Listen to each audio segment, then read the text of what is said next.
सर्वसमीकरण अपन समीकरण को बोलते हैं जिसके लिए उसके चरों के मान कैसे हो, सत्य हो, मतलब दोनों तरफ के ये दोनों पक्ष कैसे हो जाए, बराबर हो जाए, वो कहलाती है सर्वसमीकरण। आई बात समझ में। तो अपनी सर्वसमीकरण होती है, सबसे पहला होता है sine square A plus cos square A is equal to 1, ये फॉर्मूला है। अब यहाँ पे देखना, यदि मैंने यहाँ पे sine square theta plus cos square theta is equal to 1 किया, तो इससे दो सर्वसमीकरण और बनेंगी। यदि आपको साइन स्क्वायर थीटा का मान चाहिए है, काय का मान चाहिए है, साइन स्क्वायर थीटा का मान, तो साइन स्क्वायर थीटा को हम यहीं छोड़ देंगे, साइन स्क्वायर थीटा को मैंने यहीं छोड़ दिया, 1 अपना सेम रहेगा, ये उस तरफ जाएगा, ये कॉस स्क्वायर थीटा उस तरफ जाएगा, तो काय का हो जाएगा, माइनस का। तो देखो एक और सर्वसमीकरण बन गई। साइन स्क्वायर थीटा का मान क्या होता है, 1 माइनस कॉस स्क्वायर थीटा, होता कि नहीं होता। सबसे प्राथमिक सर्वसमीकरण आपकी कौन सी है, sine square theta plus cos square theta is equal to 1।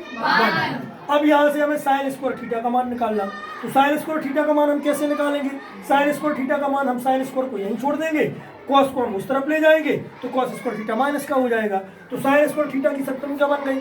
अब हमें कॉस स्क्वायर थीटा का मान चाहिए, तो कॉस स्क्वायर थीटा को भी हम यहीं छोड़ देंगे, कॉस स्क्वायर थीटा को हमने यहीं छोड़ दिया, कॉस स्क्वायर थीटा को हमने यहीं छोड़ दिया, बराबर ये 1 है तो 1 अपना सेम रहेगा, ये साइन स्क्वायर थीटा ये वाला इस तरफ जाएगा, तो माइनस का क्या हो जाएगा, साइन स्क्वायर थीटा हो जाएगा। देखो एक और सर्वसमीकरण बन गई, क्या बन गई, कॉस स्क्वायर थीटा बराबर 1 माइनस साइन स्क्वायर थीटा।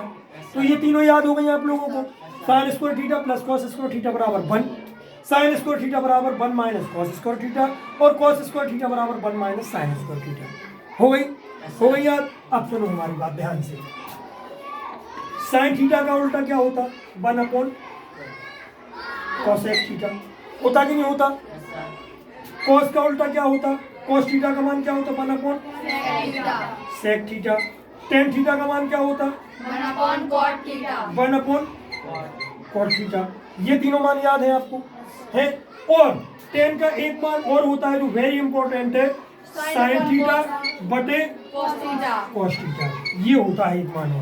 और कॉट का एक और मान होता है, कॉट उल्टा होता है टेन का, तो कॉट का सूत्र क्या हो जाएगा, कॉस ऊपर आ जाएगा, साइन नीचे चला जाएगा, तो यहाँ पे क्या आएगा, कॉस थीटा बटे साइन थीटा, ये आ जाएगा। तो ये आपको याद होगा सूत्र।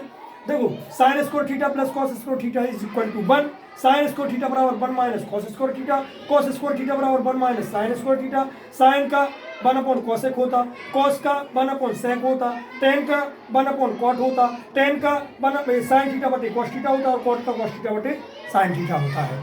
ये सभी आपको पता है, बन जाएंगे ये सब। आगे वाले क्वेश्चनों में ये सूत्र लगने हैं। अब आगे अपन देखते हैं इन सर्वसमीकरणों को, इनको सिद्ध कैसे करें। ठीक है, इनको सिद्ध करने के लिए अपन को पहले क्या करना होगा, सबसे पहले हमने एक समकोण त्रिभुज बनाया। सबसे पहले क्या बनाया, समकोण त्रिभुज। समकोण त्रिभुज क्या है, ए बी सी, जहाँ पे बी क्या है, समकोण है। समकोण त्रिभुज के सामने की भुजा को क्या बोलेंगे, कर्ण। आई बात समझ में। थीटा कहाँ बैठा, ए पर, तो ए ये क्या हो जाएगा, आधार, और ये क्या हो जाएगा, लंब हो जाएगा। ये थीटा कहाँ बैठा, कोण ए पर, तो ए भी क्या हो जाएगी, आधार, और बी सी क्या हो जाएगी, लंब हो जाएगी कि नहीं हो जाएगी। तो सबसे पहले हम देखेंगे पहली सर्वसमीकरण, मतलब फर्स्ट पॉइंट को हल करेंगे। हल अब लिखेंगे समकोण त्रिभुज ए बी सी में कोण बी क्या है, समकोण है। आई बात समझ में, आई बात समझ में। और इसी त्रिभुज में हमें क्या लगाना है, पाइथागोरस त्रिभुज। समकोण त्रिभुज ए बी सी में कोण बी क्या है, समकोण है। अब समकोण त्रिभुज ए बी सी में पाइथागोरस प्रमेय से, पाइथागोरस प्रमेय से, तो यहाँ पे हमें पाइथागोरस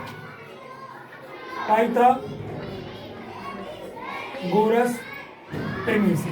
चलो भाई पाइथागोरस प्रमेय बताओ हमें क्या होता है, कर्ण का वर्ग बराबर लंब का वर्ग धन आधार का वर्ग। तो कर्ण क्या है यहाँ पे, AC, तो यहाँ पे क्या आएगा, AC का वर्ग बराबर लंब क्या है, लंब क्या है, BC, तो यहाँ पे क्या आएगा, BC का वर्ग प्लस आधार क्या है, AB, तो यहाँ पे क्या आएगा, AB का वर्ग आएगा।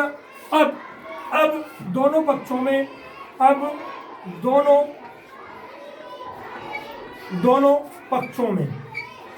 पक्षों में AC स्क्वायर का भाग देने पर दोनों पक्षों में AC स्क्वायर का भाग दे दूँ।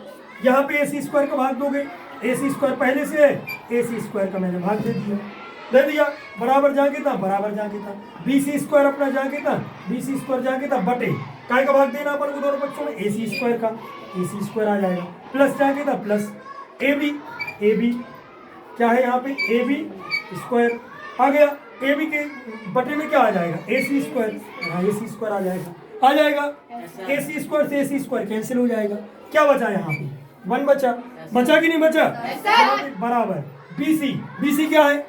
BC क्या है जल्दी बताओ हमें, BC का मान बताओ, BC क्या है लंब, ये क्या हो गया लंब, BC क्या है लंब, AC क्या है कर्ण, यहाँ पे क्या आएगा कर्ण आ जाएगा का स्क्वायर, दोनों पे स्क्वायर है, स्क्वायर मैंने कॉमन निकाल दिया, फिर प्लस यहाँ पे AB क्या है आधार, तो यहाँ पे क्या आएगा आधार का बटे AC क्या है कर्ण, तो यहाँ पे कर्ण आ जाएगा का होल स्क्वायर आ गया।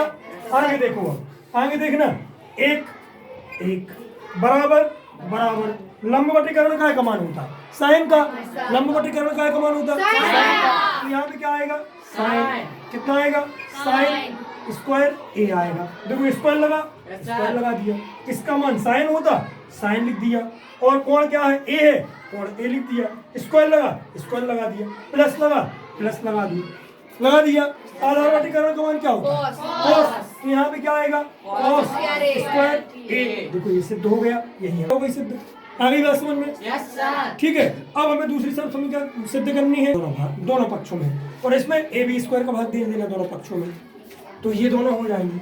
आई बात समझ में, करवाएं क्या, चलो इसको